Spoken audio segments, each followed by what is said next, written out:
Bismillahirrahmanirrahim. Assalamualaikum warahmatullahi wabarakatuh. Ya, alhamdulillah bisa bertemu lagi dengan saya Muhammad Zulfikar Rajhar.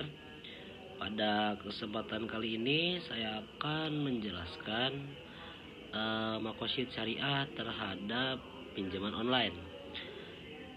Nah, di mana pinjaman online ini sudah marak dibicarakan ya. Terhitung dari semenjak adanya COVID pada tahun 2019 itu semakin banyak orang yang membutuhkan dana dengan cepat dan pengaksesan yang mudah. Hal ini menjadi marak karena terdapat suatu permasalahan yang terjadi pada saat proses peminjaman maupun proses pelunasan pinjaman terhadap instansi yang menyediakan dana untuk dipinjam. Nah, adanya makosid syariah pada kesempatan ini yaitu adanya kemaslahatan bagi peminjam dana maupun bagi instansi yang meminjamkan dana. Nah, ditinjau dari kemaslahatan makosid syariah yaitu bahwasanya peminjaman online ini diperbolehkan karena memudahkan seseorang untuk yang membutuhkan dana dengan cepat dan mudah dalam proses peminjaman dana itu sendiri. Yang kita ketahui sebelum adanya perkembangan teknologi pinjol ini secara online, kita tuh kalau dulu mau pinjam uang itu susah, maupun ke asuransi maupun ke lembaga peminjaman uang itu sulit untuk mengaksesnya atau prosesnya itu lama. Sedangkan pada waktu kejadian COVID ini semua orang membutuhkan dana yang harus dibutuhkan ya dengan cepat gitu, dengan proses yang mudah juga.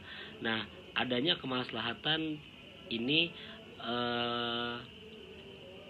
menghasilkan pandangan dari makosid syariah itu sendiri, di mana ada persyaratan yang harus dipenuhi yang untuk mencapai kemaslahatan itu sendiri. Yang pertama, harus ada SOP yang jelas dari instansi yang menyediakan dana pinjaman, berupa entah kebaikan untuk instansi sendiri ataupun kebaikan untuk peminjam dana sendiri.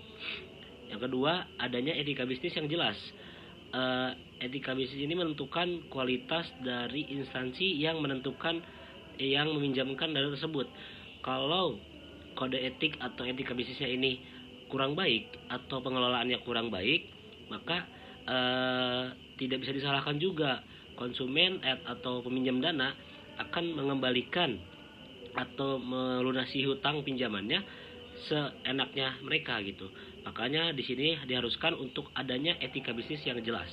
Yang ketiga, tidak adanya bunga, karena seperti yang kita ketahui Islam itu sangat melarang dan tidak mentoleransi bunga. Yang keempat, kepastian keamanan data peminjam. Banyak rumor yang sudah kita ketahui bahwasannya pada saat proses pinjol ini dilakukan ada kejadian peminjam dana ini sulit untuk membayar atau melunasi hutangnya. Akhirnya pihak instansi membocorkan datanya terhadap publik untuk mungkin membuat malu. Maksudnya mungkin membuat malu untuk mencari-cari orang ini agar segera melunasi hutangnya. Tapi ditinjau dari makosid syariah ini tidak bagus atau tidak layak untuk dilaksanakan, karena kepastian keamanan data pribadi itu sangat penting dan itu sangat berarti. Tidak boleh sembarangan disebar kepada publik. Yang kelima, adanya transparansi. Transparansi ini adanya kejelasan. Misalkan peminjam dana meminjamkan dana ya sekian dengan tempo kurang lebih 30 hari atau 2 bulan atau 1 tahun. Ya itu sudah jelas. Jangan sampai ada pelebihan dana dan ketidakjelasan dalam proses peminjaman itu sendiri. Adapun menurut Majelis Ulama Indonesia mengenai pinjaman online ini, yang pertama, tidak mengandung unsur maghrib. Maghrib itu ada 3 unsur, yaitu maisir, goror, dan riba.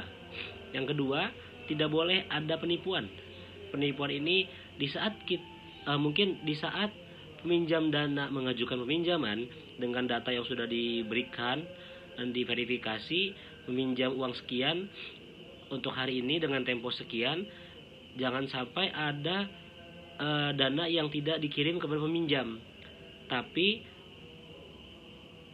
instansi menuntut untuk membayar itu, padahal tidak adanya dana yang ditransfer ke atau diberikan kepada peminjam dana. Itu adalah tindak penipuan. Begitupun sebaliknya terhadap instansi. Jika peminjam dana meminjam dana sekian nominalnya, maka harus dilunasi berapa yang nominal yang dipinjam. Jangan sampai menghilang atau melarikan diri untuk tidak melunasi hutang itu sendiri. Yang ketiga, tidak boleh ada ketidakadilan. Yang tadi ini terkait dengan SOP yang jelas dan etika bisnis terhadap instansi itu sendiri.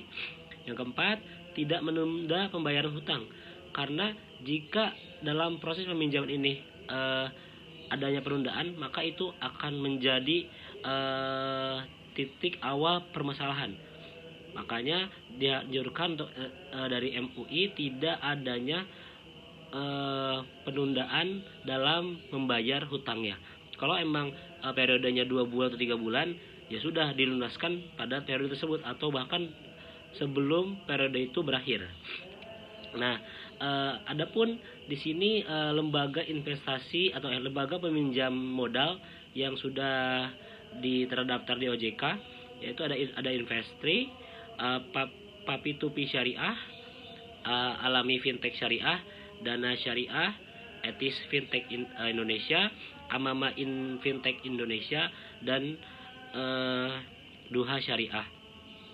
Nah, kesimpulan yang bisa diambil dari penjelasan tadi, bahwasannya di sini ada kemaslahatan tentang pinjaman online sendiri, yang dimana dengan tujuan menghindarkan keburukan, yang kedua menarik manfaat, adanya manfaat dalam proses pinjaman lebih cepat, orang dibutuhkan dengan mudah, itu manfaat.